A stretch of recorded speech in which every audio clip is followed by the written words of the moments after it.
My people were biologically determined for one purpose alone, to sense the coming of damn fine podcasts. I sense it coming now. Alright, hello and welcome again to a Discovery Home Companion. Your home for Discovery companionship, I guess, and we're just, we're making friends, making more companions and whatnot, maybe. Okay, enough talking like that. Anyways, my name is Wade Bowen, and we've been going through season 2 of Discovery, not with the regular Kickers of Elves. James and Hugh are not here, but maybe you don't even know what the hell I'm talking about if you're just coming to this podcast. So anyways, neither here nor there. So far in season 2, I've brought on a couple of Star Trek neophytes, as it were, a couple of scabs, people that don't even really have the full range of knowledge of all the Star Trek properties and canon and whatnot. You may recognize a couple of them. I'll just go ahead and introduce. We have Glenn Hall here. Howdy, everyone. And also Sean Parada. Hey, I put the fight in neophyte. All right. Stupid. Yeah. Gonna throw some punches here today? I mean, if I have to. Okay. But also, we're, is it 3 episodes in? I'm starting to forget. This is the 3rd episode, yes. Yes. Okay. All right. So we've had the opinions of these people that just don't know what they're talking about now. No, it's fair. But I love you guys. Whatever. Yeah. I don't have to coddle you anymore. I don't Nope. talk shit if I want to. But on this 3rd episode, I wanted to go back to bringing in some other voices that might have a better idea of what's going on with Discovery, having watched the previous season and maybe other Star Treks. A good friend of the pod and the ROA and everything. Very excited to bring an extra voice on today. You may have heard him call in before, but without further ado, I also have here Bucky with the good hair, as he's known on Twitter. Good news, everyone. Oh, that's the wrong show. I'm sorry. Thank you very much for having me, Wade and Glenn and Sean. It's a pleasure to meet you all. I have been a longtime fan of the Rules of Acquisition. Shout out to James and to Hugh, even though you're both wrong about season 6, but that's a different conversation again. So looking forward to having some fun on a Sunday. Yeah. Woo. And or woo. Yeah. So, yeah, it's a Sunday. We've had a couple days to reflect on the episode 3 of Star Trek Discovery. Some of us have watched it a few times, maybe. And what is the title of this episode? I don't think I even remember. Point of Light. Thank you. Point of Light. That's a good detail to get in there. It's my favorite Talking Heads album. Oh, yeah. That's Remain in Light. Sorry. Yeah, right. It's a very good first season of Murphy Brown joke as well, where the bartender claims that he's the one who gave 1,000 points of light to George H.W. Bush. Oh, there you go. Yeah. That is a deep cut. Yes. Considering this is a podcast about science fiction. Well, sometimes the political reality of the late 80s seems like science fiction if you're diving in, but Fair enough. Fair. Sometimes when you're talking about Star Trek, you want to talk about 90s sitcoms like Becker, for instance. Sure. That's Love all that. Becker. But And- again, that's another podcast. And to bring it back to Star Trek has always been informed by the politics of the time that it's in. Discovery, for better or for worse, is no less. So, Oh boy. Yes. Yeah, that's a good point. Yeah, so it's good to have you on here, Bucky, especially for this episode because, well, there's a lot crammed into this episode. For instance, all the Klingons are back. So I'm eager to get the opinions of somebody who knows the Klingons pretty well.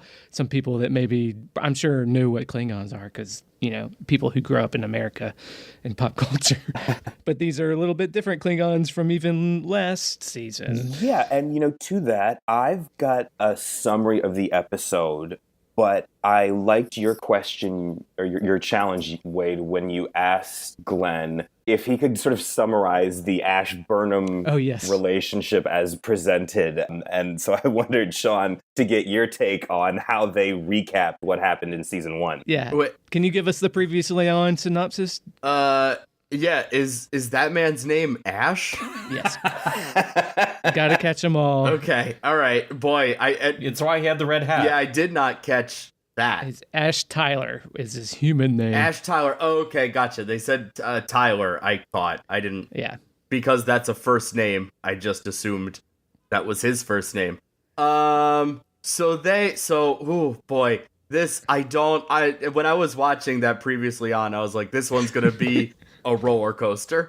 This one, because I'm gonna, and boy, I was as confused as I thought I was gonna be. He was on the ship in some capacity, which feels like a safe bet. And then he was revealed to be a secret Klingon, or he died. Maybe he died, and the mirror universe was involved. No, not involved. Okay, Go with your first instinct. okay, good. He was revealed to be a secret Klingon, but he and Michael were doing the business, and he and they were like, you're a Klingon, and we're at war with the Klingons, so that's bad, and he had to go back to Klingon place. Kronos. Sure. To help facilitate the peace, and now he looks like a Williamsburg hipster. You're not wrong. Yeah, that's pretty much it. All right, and but so was there? So this was like some Klingon subterfuge that they found out a way to make Klingons look like people. Yes, But but apparently it's irreversible. right. They had to bodily take his psyche and overlay it underneath the human psyche, and they broke his bones, and it was a big mess. I definitely thought this was like this was some like surgery, you know? It was. Well, yeah. Okay. So there's two things. One, we've seen throughout the rest of the shows and the movies that the Klingons will do this. They'll take a Klingon and basically give it extreme plastic surgery to make it a spy. Okay. The idea with Ash and Voke from the first season was to sort of show how the Klingons got so good at it. So with this one, Voke was... he'd been granted religious significance by a Klingon leader, and he then went through this extreme surgery to be made to physically resemble real life Ash Tyler. Where it gets messy is that apparently some combination of the real Ash's memories and some created ones to give him a cover story were sort of psychologically grafted over his actual memories. The idea being that he would be activated like a sleeper cell unit, because every Star Trek after 9/11 has to have a sleeper cell analogy. Right. But then when he was reactivated in season 1, something went haywire. And so you've got the two personalities at battle. Right. I mean, arguably, and it's kind of wonky, and I would say not the best done, is because he's love for Michael Burnham. Right. She is his tether, I think they said. Yes. It's like, Ugh, God, I hate the writing on this show sometimes. Sorry. The way that was easiest for me to kind of analogize it was he's basically Arnold Schwarzenegger in Total Recall, where there's him before the memory wipe and after, Right. just with the addition of the surgery. So Ash Tyler was a dude. What happened to the original Ash Tyler? That was my question. We don't know. nobody knows. We don't know. We're probably not going to find out. I had actually Yeah. kind of thought in season 1 that Burnham was going to end up running into the real Tyler, and that was where the entire spy plan was going to squirt out the sides. Right. But Yeah. it didn't happen. I mean, I assumed the Tribble was going to go off, but it fucking didn't. But that's a whole other nerd Goddamn thing. Tribble. I think they mentioned that he had been taken prisoner, so maybe he died in the battle and they just pulled his body out or Sure. something. Yeah, I'm down. Yeah. It would be a pretty shitty plan if they copied someone who was just, going around the world. Well, credit to the Klingons. They did select a really, really, really good-looking human. So Yes. they did a good job there. They didn't just pick some ugly dude. They were like, no, this human is pretty, and even we, the Klingons, know that this is a pretty human. Well, I mean, clearly the Klingons think that because he's getting down with a Klingon lady. Yep. Mm-hmm. Yeah. Doing the business. Again, in defending Discovery and continuing on some Star Trek tropes, there is always the trope of the guy who gets laid a lot. And each Star Trek has had one, so I guess Ash Tyler is Discovery. Yeah. Are human Klingon relations a thing that happened in other Star Treks? Oh, yeah. Yes. Okay, I'm just making sure. I wasn't sure if this was like some big, Well, it's kind of weird. No, I mean, Worf got with Deanna Troi, and well, she's not a human; she's a Beta Z. Well, she's half human, half Beta Z, and it does happen. But it's also the idea that the Klingons are conquerors, and their respect level for other cultures varies greatly by story needs. Mm-hmm. Right. Okay. All right. Interesting. They also have 2 dicks, apparently, according to Discovery last season. What? And that comes into my notes for later. Klingons have 2 dicks? Well, that's a whole other... Well, we're talking about Klingons, I guess. This is something that was brought up last season. Yeah, it's always been a thing that they've brought up about Klingons, that they have like extra pairs of organs. Oh, so, like if they redundancies. Redundancies, so they can take a big beating in a battle or whatever. Oh, okay. Now, to Nerd Corner, and if I just may, a couple general thoughts about Discovery. I hated season 1. I thought it was, Sean, to your point, poorly written in ways it didn't need to be. The dialogue is still at times. A little bit stilted. Yeah. But I have been rooting for Discovery to succeed.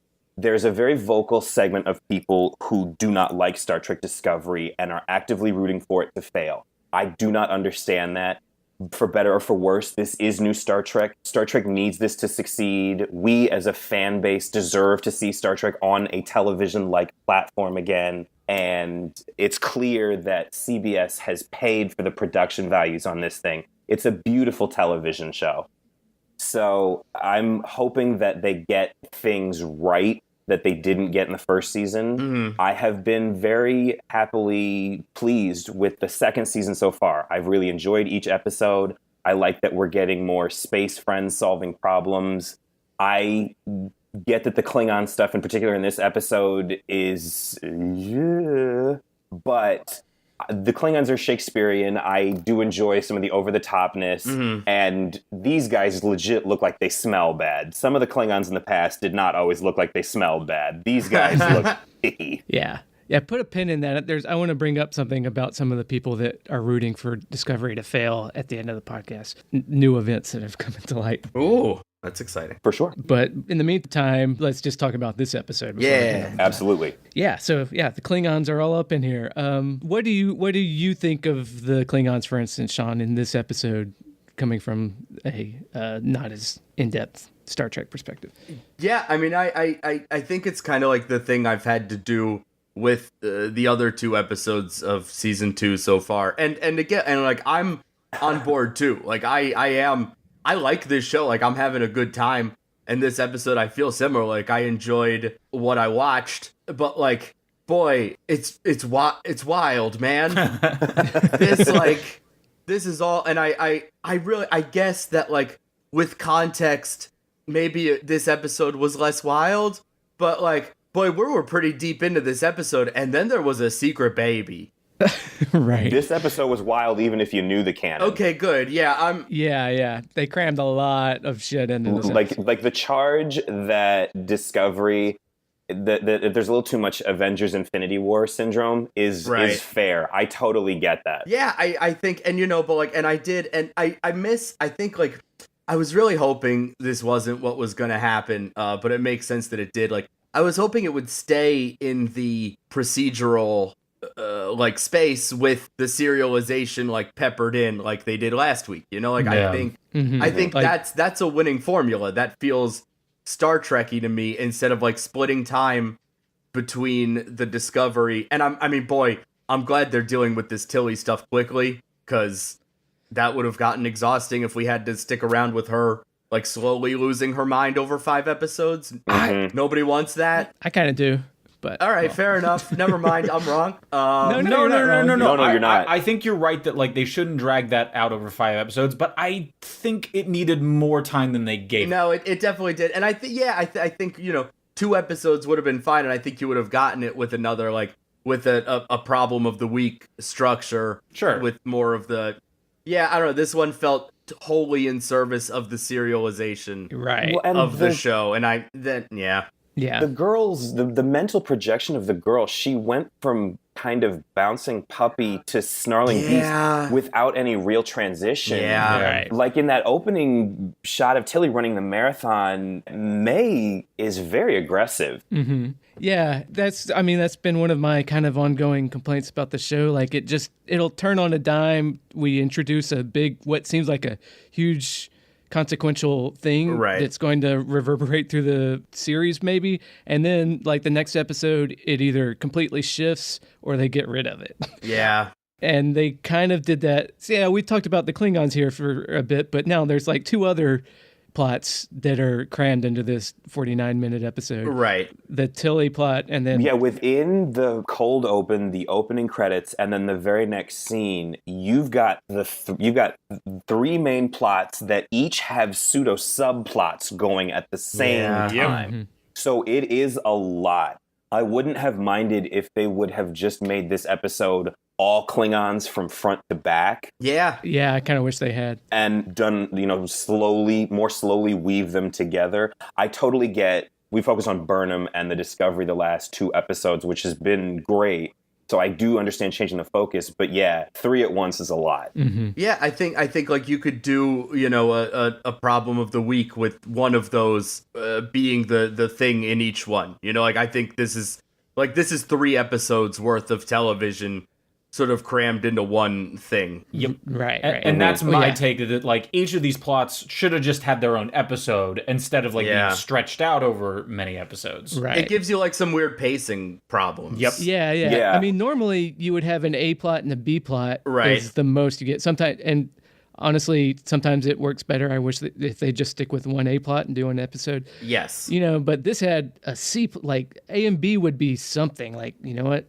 Maybe we cut out all the Spock stuff, but that's the other one. It's right. It's not. It's also that at the very end of the episode, the C plot morphs into a D plot, which has these large tendrils back to the A plot. Mm-hmm. And so, if you're a new viewer trying to come in, it's tough. Yes. And so I agree with you guys that it's a lot. I appreciate them taking the risk of doing 3 plots. Like, that's not something Star Trek does a lot, but they don't have their sea legs yet still. Mm-hmm. All first seasons of all Star Trek suck. They do. Okay. TNG's has the most racist episode in the history of Star Trek. Ooh, boy. Deep Space Nine's is all over the map. Voyager's was marred by last-second, behind-the-scenes casting changes of the captain, a writer's strike, and launching a new television network. Enterprise was right in the wake of 9/11, so the series had to change its tenor and pitch on the fly. Discovery having a bad season shouldn't be disqualifying, but it does make it tough when Discovery's so serialized because you have to come in with a degree of knowledge. Mm-hmm. Mm-hmm. And they're stuck on they're saddled with whatever happened in season 1, like they have to address, even if there's stuff that didn't work, like it's when you're doing something, you're committed to this level of serialization, like, well, the stuff that didn't work from season 1, we still gotta address it. It's still there. Yeah. And they can try to course correct on it, but and again, I like what I've seen of this show so far. Like, I liked this episode for all of its problems, for all of its stuff. Like, I still think it has the personality that I want from it, like this one didn't really have the humor. Anytime there's like a long stretch without humor, I miss it, because I thought the first episode had a decent amount of it and I dug it. But I don't know. I'm sick of playing Where's Spock. Yeah. We got another segment of it this episode.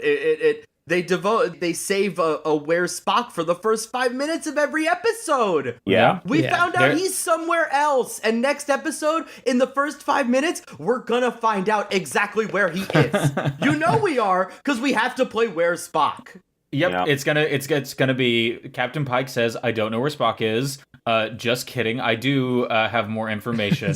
Right. At least in this one, he did not know. At least, to his credit, he was surprised by the information also. But it's not like the mom's not going to show up again for a while and we're not going to hear about Spock for a couple episodes. Like, she's going to video conference next episode and be like, I found him, he's here. and it'll either be come here or don't come here. You know, like those are your two options. I know that's gonna happen, and it's blah. Yeah. My biggest, what I found most disappointing about Discovery is that no one seems to believe it can stand on its own 2 feet. Yeah. Even when they're finally making progress telling their own story in season 2, it's Spock, Spock, Spock, Spock, Spock. Yep. So I think they could do everything they're doing without Spock. And one of my fundamental criticisms of Discovery is that it should have set itself 75 years after the Berman run shows of Voyager and DS9 in like the late 2370s.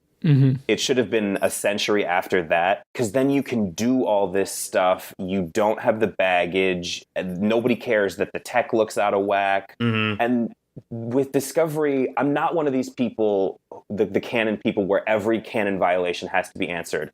It's Star Trek. The canon isn't necessarily consistent because it's 50 years old. It's growing to 10 television shows and 15 movies. You're going to have changes and winks. I think in some ways the change of the Klingon look is par for the course. But some canon stuff, like the fact that the Discovery has the Enterprise Delta shields, really bothers me. Their badge shape. Oh, yeah. Because it's firmly established in the original series that every ship in the fleet has its own distinct emblem. But the Discovery, it's painted on the floor. Oh, yeah. Starfleet changed to that triangle shape in honor of Kirk's 5-year mission, which at this point hasn't happened yet. So why is it everywhere? That's the kind of canon stuff that bothers me. Right. And this episode, to an extent, some of the bigger violations that people were really mad about, it does go out of its way to try to duct tape over some of the holes where people were leaking all their complaints about, like the... And I do appreciate that. Yeah. I liked the uniform line in the first episode. I liked the flat screens became retro and thus appealed to a certain niche population. I kind of like that stuff. Yeah, and the Klingons, the Klingons are growing their hair back, huh? It's like, yeah, and they have like a hard canon reason behind the screens that they've talked about like, Klingons cut their hair in wartime, which is a ridiculous thing knowing what we know about Klingons in TNG and on. But in the episode, they just say, the Klingons are growing their hair again? Yeah, they are. And they just leave it at that, and I'm like, all right, just leave it at that. Please don't go in it, that's fine, because I like the Klingons look better with hair to me, though they do look a little bit silly at times too, in that their heads are freaking huge, Yeah. It was wild. They looked like the Galaxy Brain meme, basically. Yeah, and I like the makeup. I think I like the hair, but it is a lot.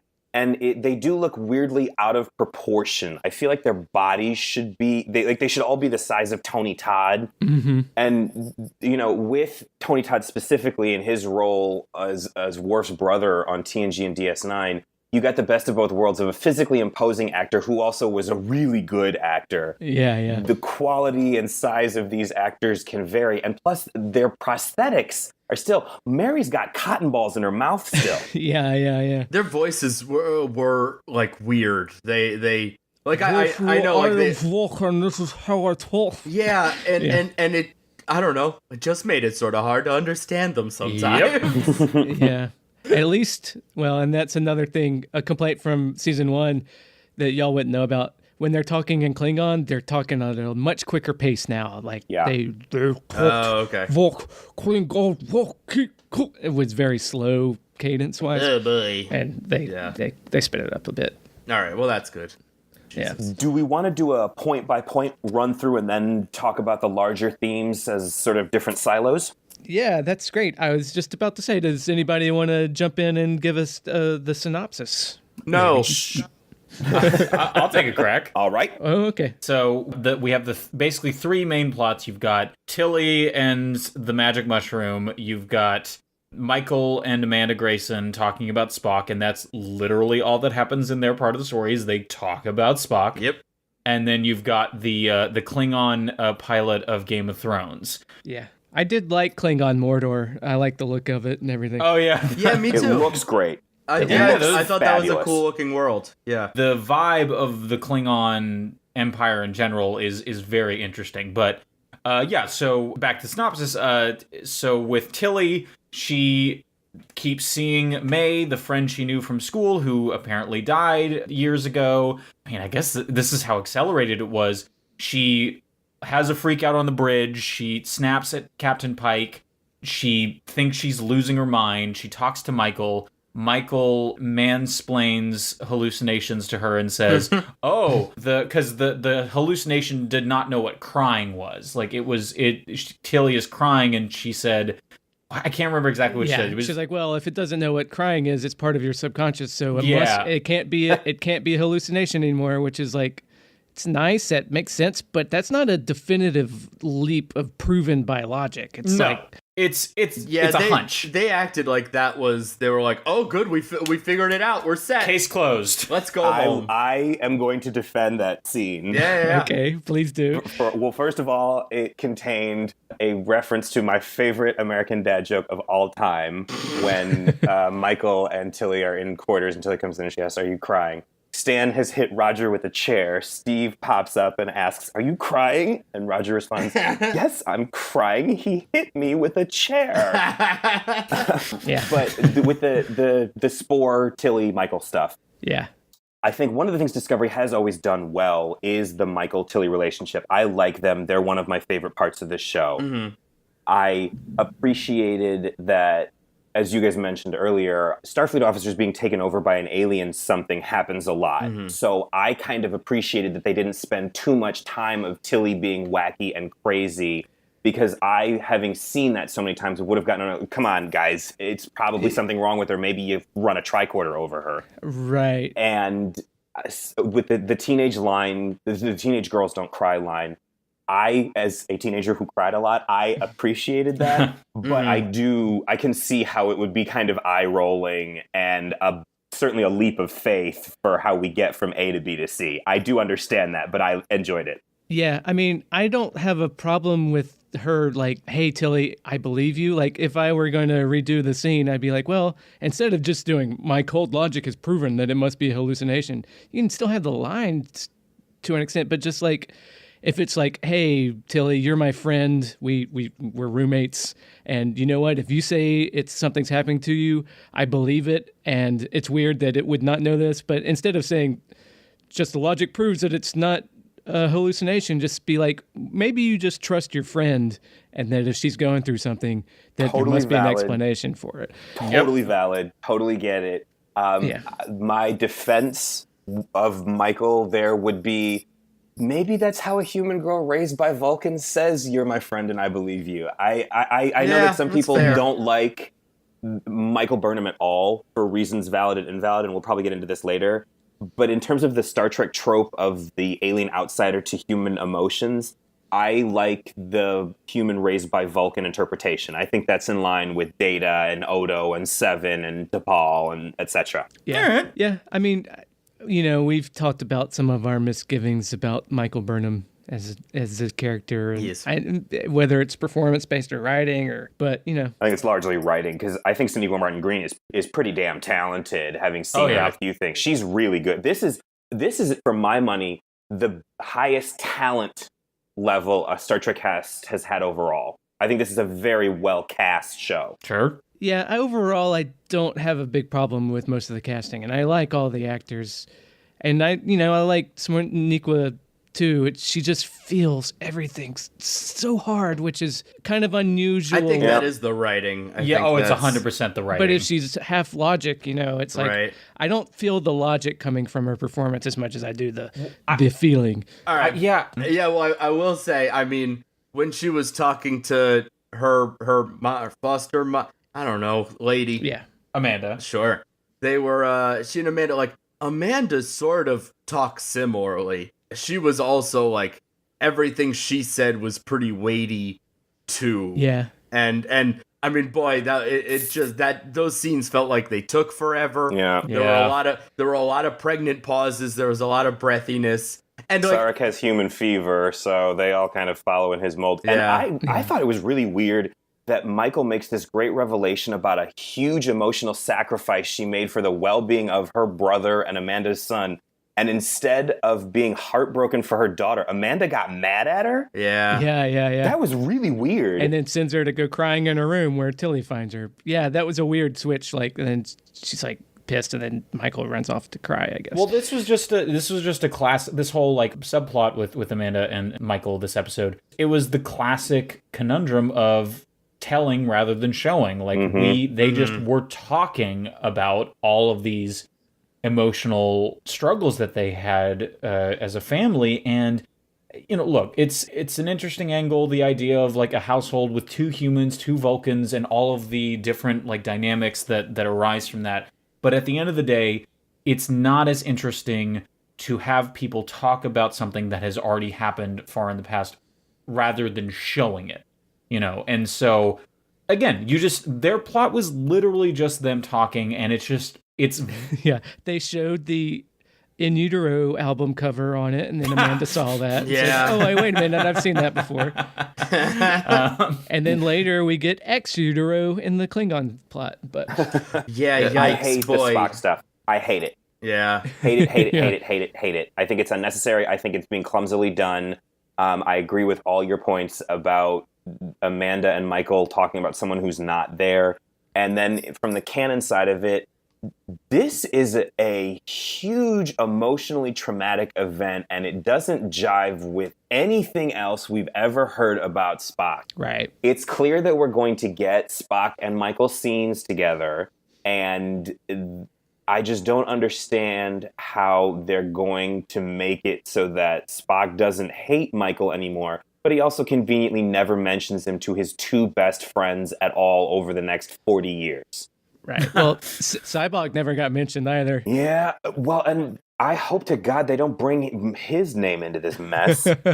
I kind of hope they do, but I don't. I just hope. I don't have much hopes for that plot line anyway. So. Yeah, I hate the Spock stuff, and Spock showing up is my worst nightmare for what I like about this show going down the toilet. But at this point, I just want him, like, just bring him in and get this shit over with, and figure out what happens now, because all of the Spock talk is definitely worse than whatever it's gonna be when he actually shows up.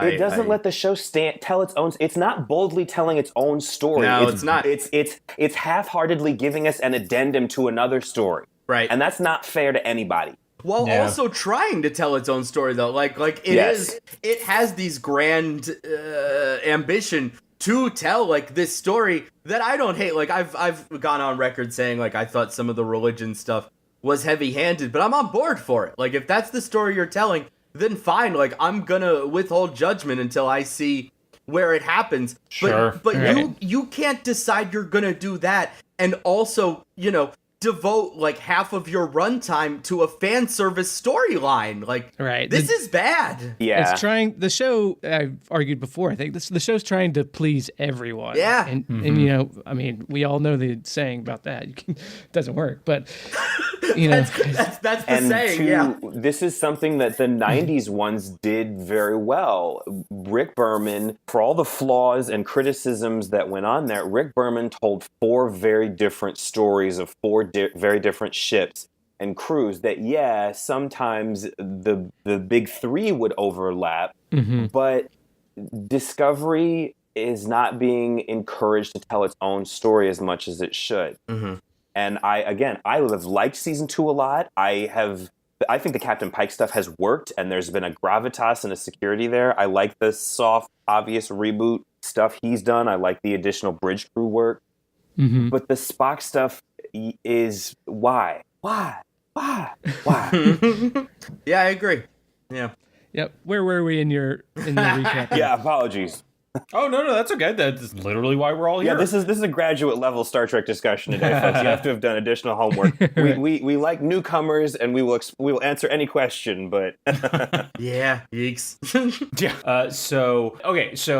Amanda and Michael, they talk the entire episode, whatever. Tilly, she is mansplained by Michael that like, no, you're not hallucinating. We're going to give you a big scan, and Stamets says, oh, this is clearly a spore fungus from the mycelial network from the Terran universe.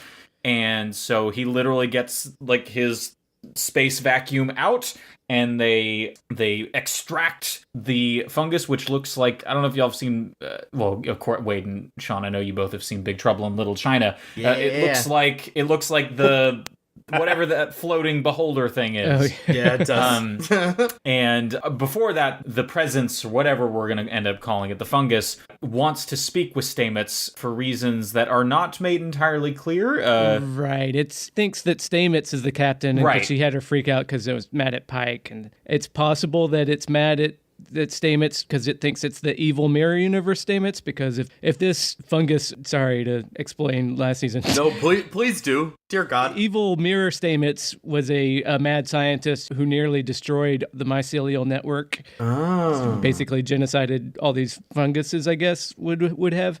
So All fungus matter.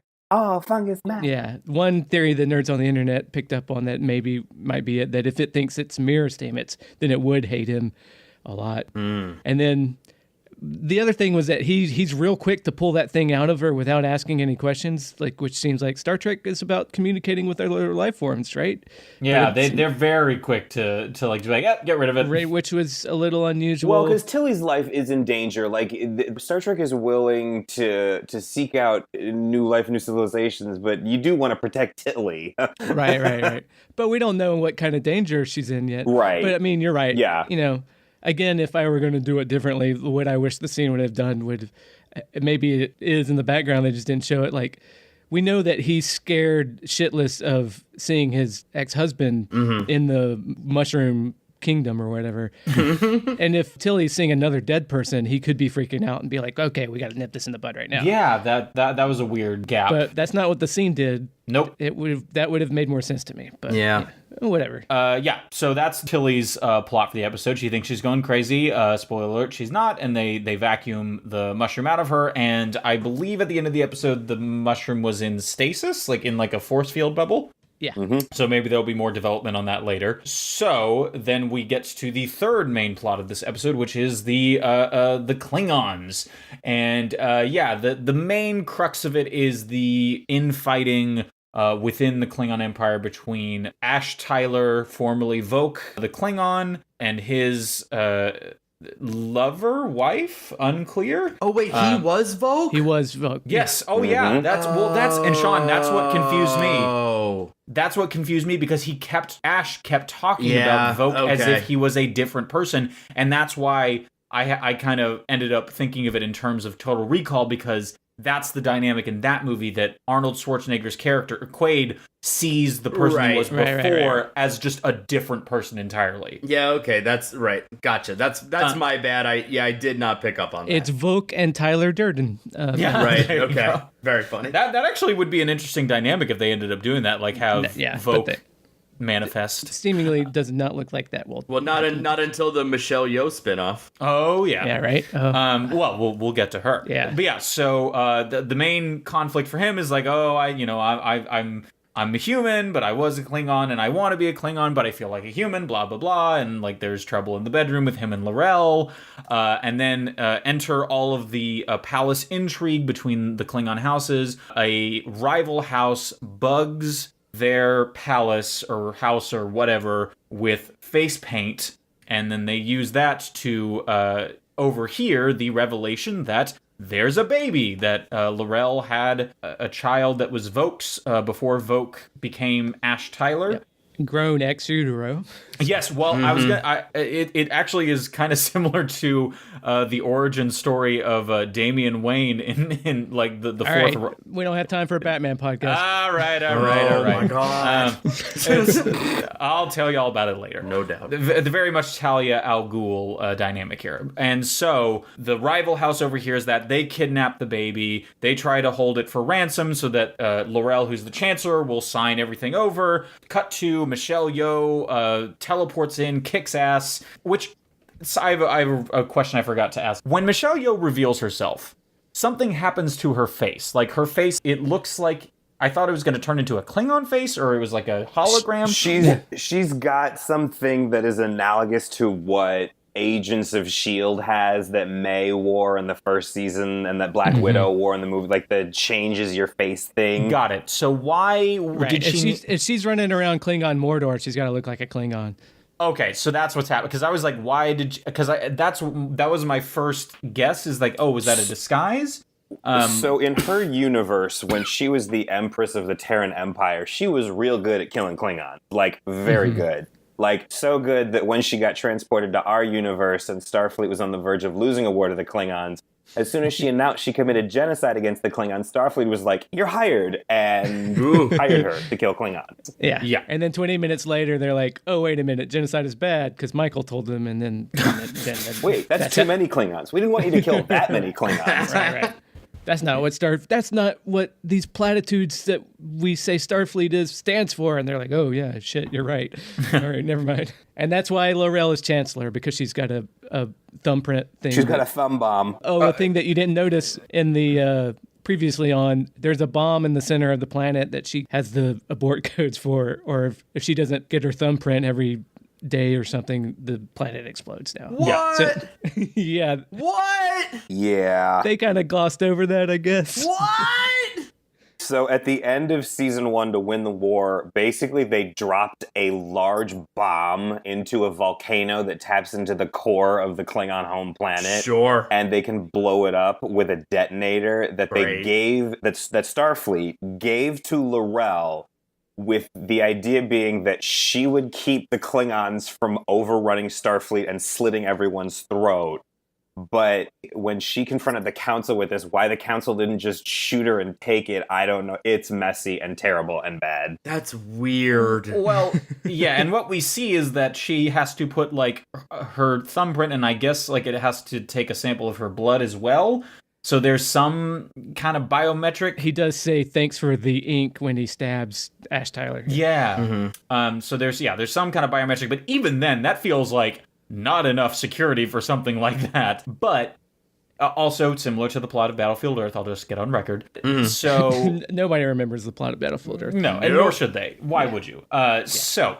Anyway, Michelle Yeoh swings in, kills all the rivals, saves Ash L'Orelle and their kid, and then she basically says, like, hey, your husband and son are a liability, like, you need to send them away. No, she's like, you need to kill them, and she's like, I'm not doing that. It's like, oh, well, I'm not giving you a choice. And then cut. Yeah, and then they cut to like a Game of Thronesy scene where L'Orelle says, "I am mother," and like they fake the deaths of both of them, and so mother. And then mother. I didn't need that baby head. Yeah, that was that was cool. That was gross. That was cool. I was like, right, these are some production values. I was there for the doll head. Yeah, it was. I mean, look, it was dope that they went there. I don't need that baby head. Don't. I don't. That's just me. That's a personal. The show. I think it's cool that the show did it. I don't want it. I know. No, I agree with you, Sean. That was like grotesque. I am not a gross out person. I don't like the Saw movies. I'm not into Gornos. I don't watch Game of Thrones. I'm not bashing it. The episodes I've watched have featured some of the series' most iconic moments. Oh yeah, and it's just not my cup of tea. That being said, I kind of crudely enjoy the gore of Star Trek Discovery. I know it's weird and contradictory, but I kind of like it. I'm there with you. No, that's fair. There's something about like it being done on like a camp level, you know, like that it works. Like that don't look like no baby head. I'd rather watch this than the, styrofoam rock penises that Bill Shatner's running around with, or even, frankly, some of the TNG stuff looks really dated, even in redone HD. Right. Well, speaking of dated effects, one thing that I thought actually did look pretty bad was all the blood in the Klingon fight, which wasn't a bad fight, but that CGI blood. No, it wasn't. The CGI blood really bugged me because it was like just splatters and then the blood didn't land anywhere and it just looked like somebody, I don't know. Everything should have been a lot more squishy at the end. Yeah. For all that gore of the baby head and throwing Ash's head into Mount Doom or whatever, I think it's a cool plan. It's a cool plan by it's a dope plan. If anybody's going to be able to pull off this Mirror Universe Empress bullshit, it's Michelle Yeoh. Oh, yeah. And she was great. And so, and just the end of the recap. So, cut to Michelle Yeoh's Spec Ops ship, or what is it, Section 31? And so Ash and the kid are fine. They faked everything. And they send the kid to like a monastery planet, which was my impression. Yeah, Borath. An important monastery planet. Yeah. Okay. And then so Ash is like, okay, I'll never see Laurel again. I'll never see our son again, but this is for the best. Like, and so the implication is that this was kind of a little bit of a backdoor pilot for the Michelle Yeoh show that is in development, the Star Trek show starring her character. Right. Though I'm sure we'll see more of her in that ship in this season of Discovery, because we know that from this season on Discovery that Ash and Michael are going to make out. Yeah. That we know. I want to see what that ship looks like right side up. That's a cool looking ship, but that camera trick was tough. Yeah, I thought that ship was awesome. Yeah. It was very reminiscent of the opening shot from the 2009 movie where it's that weird pan around flip over of the Kelvin. And it They took did me that a lot. It took me until a model of the ship came out to understand what the Kelvin looked like. Like, it's a cool effect, but I don't know what the hell they're trying to show me. Yeah. This one, it's got little folding nacelles, I guess, and it Which is technology we're not supposed to see for another 200 years, but okay. Well, it's Section 31. We got all this fancy. So is Section 31 sort of like Black Ops? Is that sort of their, That was like, my impression. Yes, that's why that's kind of why they called it Black Alert when they activated the Spore drive. Because in I season see. 1, it was kind of half-assed because it's probably right around when they were firing Brian Fuller, because there's the black Section 31 badges, which Section 31 having badges at all is a whole other nerd Section discussion. 31 is one of those plot devices that works best the fewer times you use it, and the more you try and explain it, the more you screw it up and peel away at things. Right. The original idea in DS9 was that they're the ultra secret elite spies of the Federation, and Starfleet, right? They act outside of the Federation and Right. Starfleet rules. And the way it's kind of always portrayed is that Starfleet intelligence is okay, but when it comes to espionage, that is not Starfleet's game at all. That's the Romulans, that's the Cardassians. Starfleet does enough to keep their people safe, but they're not. The whole idea of Starfleet principles doesn't really lend itself to espionage. Then you get Section 31, and it's like, oh, these are ninjas running around with unbelievable stuff, where they're engineering coups and getting Romulan senators to be spies. Gotcha. And all this stuff. They're the ones who... Well, I'm not going to do this for the Rules of Acquisition podcast, but they play a big role in Season 7 of DS9. Yeah. The more you try and explore and explain what they can do, the less it makes sense. And it's one of those things that sounds cool that people know about, but they're devoting a lot of time to it. It's kind of, well, there's a similar concept in Green Lantern comics where there's like a Black Ops Corps equivalent, and it's like the more you learn about it, the sillier, or not silly, the more questions you have. Well, the big thing that a lot of the Trekkers and Trek people get upset because it also kind of taints the dream of Roddenberry and like the ideas of what people think Star Trek is supposed to be about. And you can. I can't. Nerds like me. Yeah. There are certain examples of Section 31 being thwarted throughout their nefarious schemes in the franchise that I think do sort of support the structural foundations of the franchise. The idea that humanity can get better, but it will require constant vigilance. We can't give in to our baser instincts. Yeah. But the way they're done here is they're not covert at all if they have badges and everybody knows about them, and they're operating on this state-of-the-art technical ship.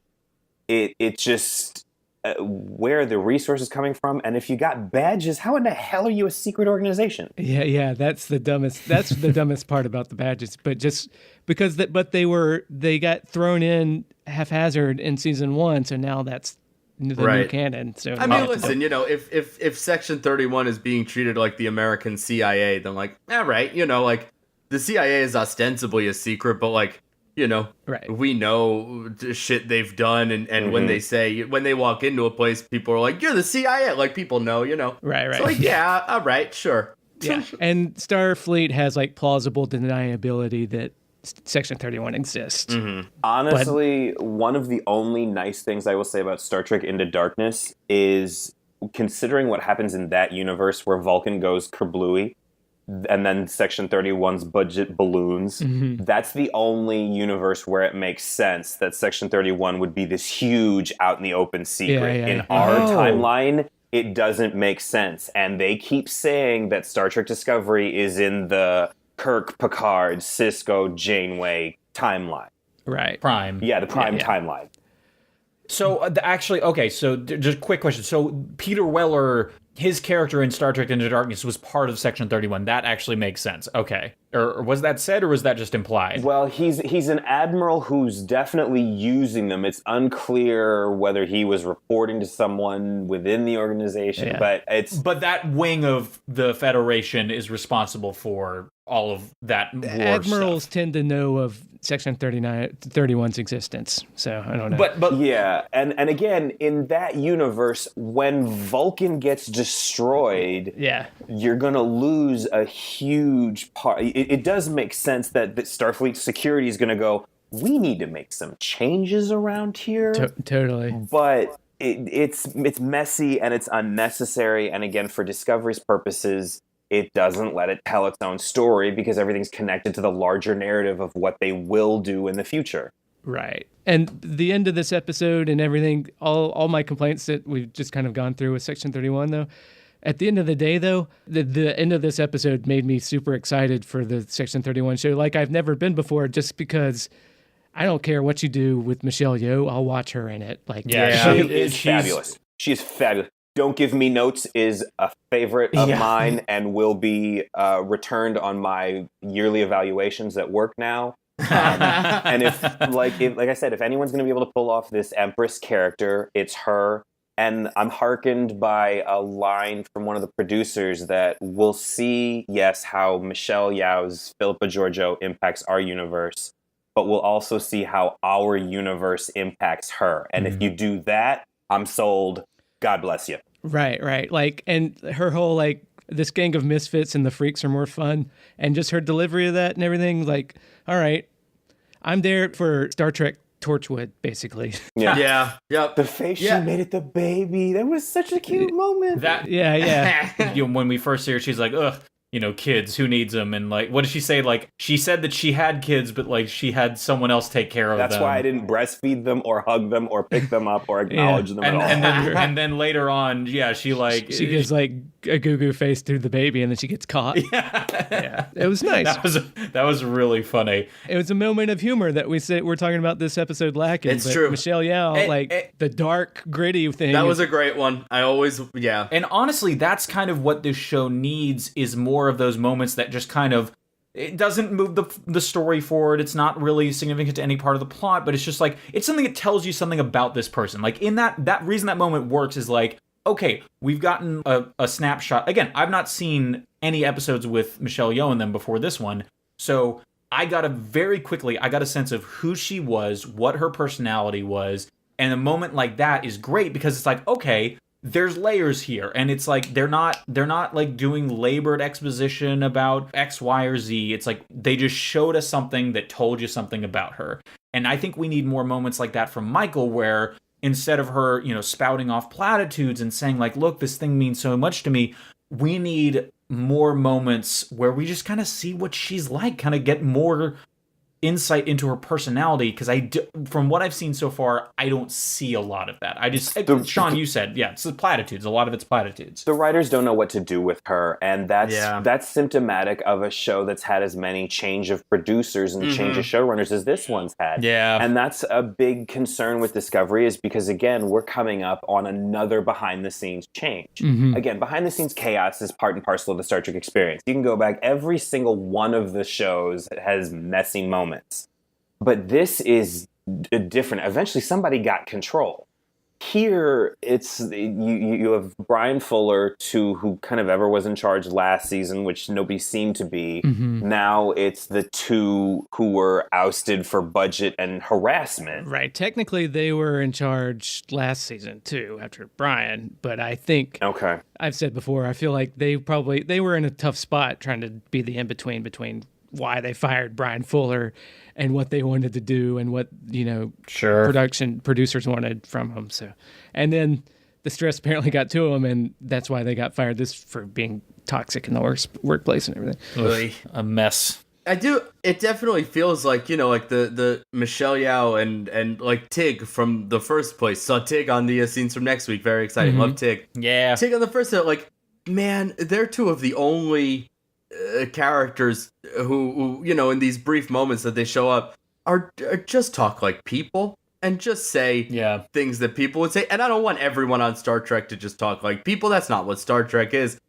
But I want everybody on Star Trek to sometimes talk like people. Yeah. To like sometimes just be. It is. I mean, it does just come back to Michael. Like, man, just every now and then. I mean, that first episode, the little throwaway gag in the elevator is like the only time she's had a casual remark to anybody. Like, it's Yeah, and like it's, Tig gets to and Michelle Yeoh gets to and I'm like, man, just more of this, please. Even Pike is like a little. I like Pike. I think he's solid and I think he's good for the show. But even he's like a little bit rigid in his dick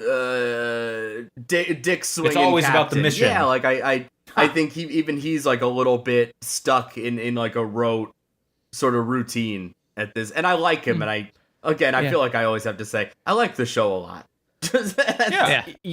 Talking about it, I'm liking it a lot more. Sorry, Wade, go ahead. No, I was just gonna say if anybody starts having some final thoughts about this, what happened in here, like Bucky, I defer to you. Well, the Spock stuff I hate. I would much rather watch the love square angle between Michael, Ash, L'Rell, and Voq than any of the Spock stuff. Yep. Some of the canon stuff bothers me in a way, like I've mentioned, the emblems and some things like that.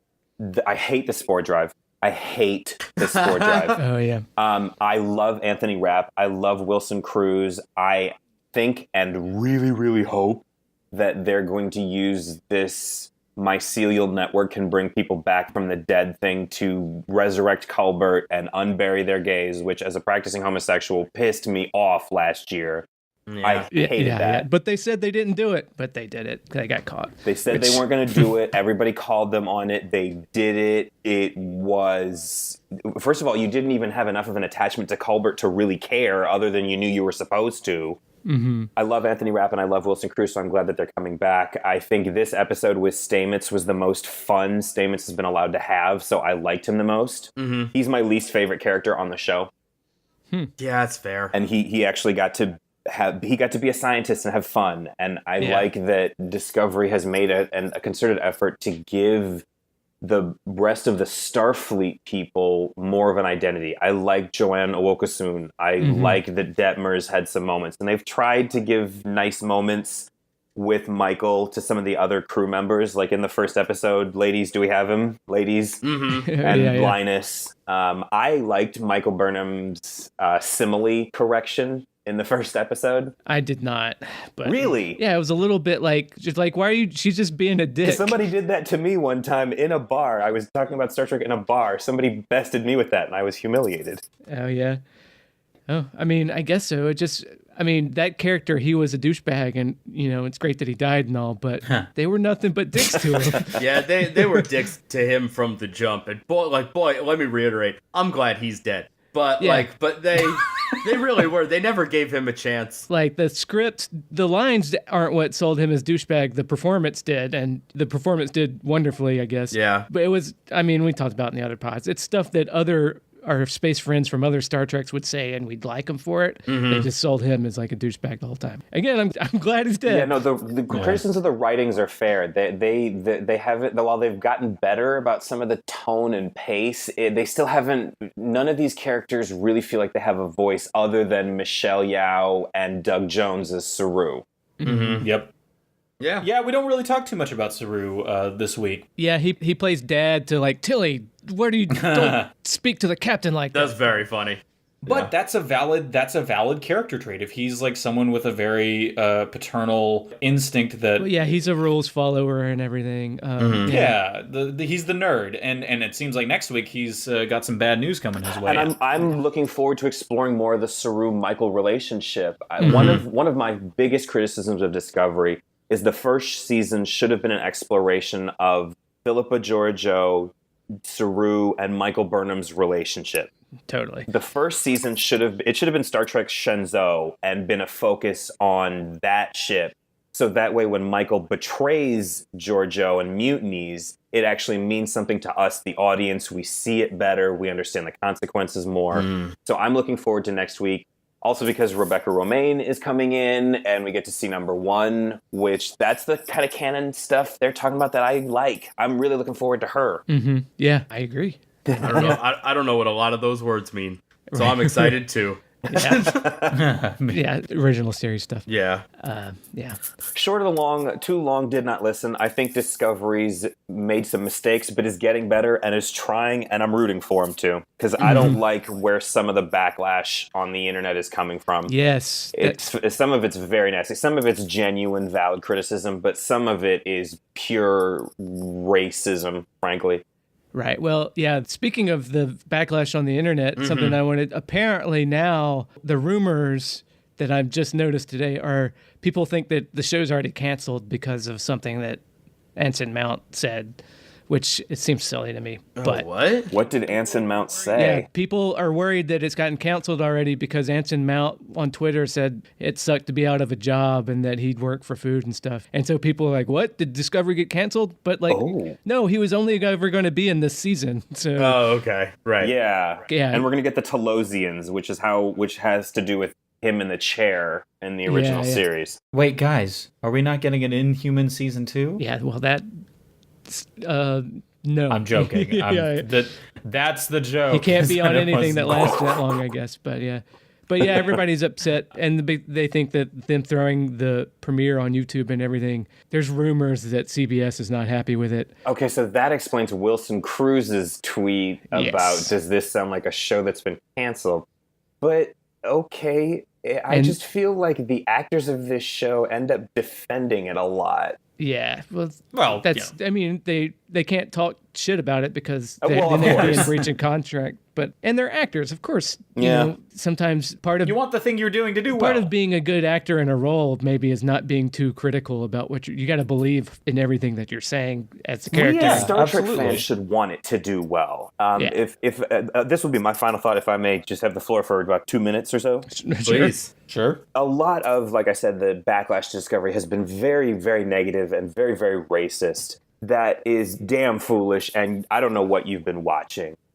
We should be rooting for Star Trek to succeed because we need an optimistic portrayal of the future with the message that it gets better now more than ever. And from a Nerd Corner perspective, they're talking about 3, 4, possibly 5 shows. This is a new era, and we should want them to get them right.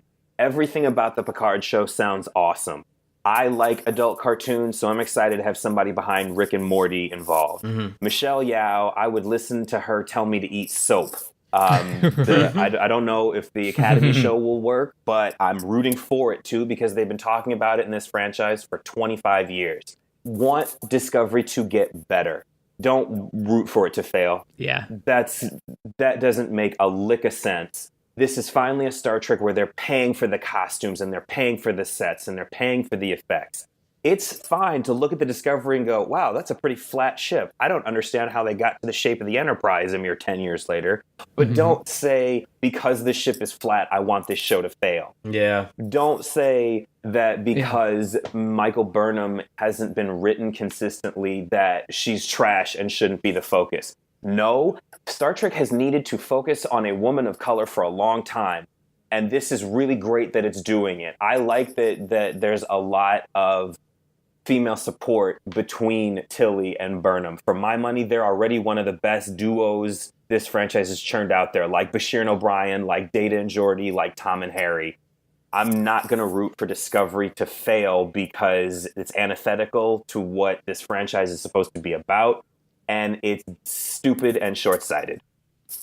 Yeah, given all my complaint, I don't want it to fail either. To your point that they're paying for the costumes and everything, that's another part of the Discovery's getting canceled rumors, is that they're not paying for it. Actually, Bad Robot and J.J. Abrams production had to support the back end of the production of the season because CBS was like, we're not paying for this anymore. Intriguing. Yeah, but CBS's whole issue is that they've already racked up how much in this thing on the budget. Yeah, they've spent over like $110 million. Jesus. For a season of television, that's insane. So I'm with you, Bucky. I definitely want the show to keep going. Yeah. It's not, I don't think a season 3 is going to be able to exist in the same capacity as this is, because they just can't. Yeah. They're going to have to pull. They've already talked about how they're having to pull way back and tell different kinds of stories because they can't afford it. Yeah. Which we'll see on the back end. There are real problems. And it's clear to me, my bet is going to be that the health of Star Trek, frankly, rests once again on Patrick Stewart's shoulders. Yeah, totally. What else is new? And this was something I said about Discovery on this podcast in a voicemail last year, that Star Trek has been very nostalgic for the original series. And while that makes sense, the most success this franchise has ever had was between January 1990 and December 1999. It is the 90s Treks, and specifically the Next Generation, where the franchise should be focusing its nostalgia filters. If they're not going to give us actual new Star Trek, then give us nostalgia for the most successful era that this franchise has shown, where it was 3 television shows in 4, technically, and multiple movies, and your 30th anniversary being a national news event, and, covers of magazines. Go for that. That's where the money is. That's probably where your best stories are. Go there. Yeah. Yeah. I think they may be a little bit uncomfortable making what was great and successful in the 90s. Now you can't have medium range budget movies anymore. Yeah. Everything has to make $1 billion, which is... Yeah. It's an indie or it's a giant thing. Yeah. Well, then just let Jonathan Frakes direct everything. At the very least, just give him the keys and that's it. Yeah. I'm with you. It's the same issue that, they have to launch a network basically with this. And Yeah. Seems like that was stupid. Yeah.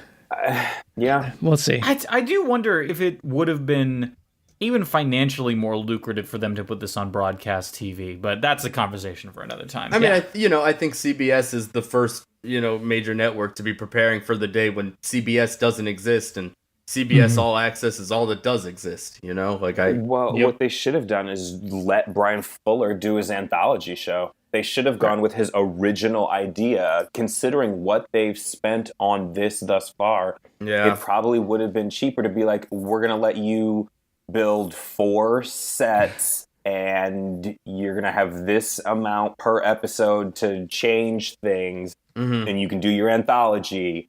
But that's where they should have gone, in my opinion. Right. But they didn't, so they should have... Though he has had trouble keeping under budget. That's why he got kicked off American Gods, too, to an extent, I think. So... That show's buck wild. Not the Gene point, Roddenberry had trouble staying in budgets. That's in some ways what's hilarious, is that in a lot of ways Discovery has been a very faithful follower in some Star Trek footsteps. Right. But that's just sci-fi, I so much of sci-fi just demands more than young Sheldon, it's... Yeah. Right. Houses are everywhere, spaceships are not, this becomes just a bigger thing when you're doing sci-fi. Yeah, Star Trek had its 50th anniversary 2 years ago, and it was its 50th anniversary, and they had no worse than the 3rd biggest pop star in the world signed on promoting the project, and they didn't utilize it. There are missed opportunities everywhere. Yeah. It's kind of one of the great tragedies, is that a third of Star Trek is great, a third is acceptable, a third is total trash. So you take the 2/3 and you see it's similar percentages played out, where a third of the time they get the marketing brilliantly, a third of the time they get it okay, and a third of the time they totally screw it up. Yep. Listen, all y'all, this is sabotage. I can't stand it. Yeah, I know you planned. Okay. I think maybe this is a good time to wrap it up. Yeah, I feel it. Thank you all very much for having me. This was an absolute blast. Would love to do some in the future because half the fun of watching Star Trek is talking about Star Trek. Totally, yeah. Absolutely. Yeah. On Wade's behalf, I want to thank you for shouldering some of the burden of our questions. Yeah, it was good to have No, Wade. no problem. I really enjoy it, and so I love being asked those kind of things. And there's a Good. if I got the 2 tattoos, I better actually know it. So Oh, you have Trek tattoos? I do. I have the Defiant on my left arm, and I have the actual 2009 insignia on my left shoulder. Oh, tremendous! All right, so And yeah, the you're Defiant Wade, and the Planet Express ship are actually kind of flying at each other. So. Oh, there you go. Wait, where are your Star Trek tattoos? I don't have any. You fucking phony. Yeah, I know. He's got Kapla written on his inner lip. This is your podcast now. Look at me. I'm the podcaster now. All right. Yeah. Thanks again for, it's good having half of us actually knowing what we're talking about with all this season 1 stuff. Shut up. No, it's nerd. always good to get a handle on what people who don't know the whole canon think, because the only way this survives is if we bring new people in. Yeah, so exactly. thank you Yeah, very there much you for go. having me. Anybody who wants to find me on the social medias, I'm on Twitter at BuckyWT Good Hair. That's where you'll get a lot of Rihanna and politics and pop culture and Star Trek and Chicago sports. One-stop shop. Yeah, so find me, follow me, ask me questions. Thank you very much for having me. Hope to be back, fellas. All right. Yeah. Thank you. Thanks again. Yeah. And if anybody has any questions or any thoughts that they feel like they need to let us hear, you can call the Kickers of Elves hotline number at 917-408-3898. Heard from a few people. I'm going to figure out what we're doing with that anyways, but would love to hear your voice. 917-408-3898, or you can support the show and all the other Kickers of Elves podcasts by going to the Patreon at patreon.com/Kickers of Elves. And, oh shit, Glenn, Sean, do y'all have anything you need to plug? You can reach me at QED&D on Twitter. And that's all I got. All right. No. All right, great. So all the stuff I just said, Patreon, phone number, kickersofelves.com, all that stuff, and do all the stuff every podcast wants you to do. Thanks again. All right, now I'm tossing it back up. Does anybody have any line they want to go out on? Because I don't know how to end these things. Oh, no. Yesterday I said, stay frosty, folks. It's not. Jesus. Nope, still. Good news, everyone. We're done. No, there you go. Nope. All right. That's it. This has been a podcast. Subscribe to us on iTunes or Stitcher or Caster or Fuckcast or Podsucker. Review us on iTunes. Also grab a bit of fame for yourself by calling us at 917-408-3898 and leaving us a message. We play that shit on air. Or email us at rulesofacquisitionpodcast@gmail.com.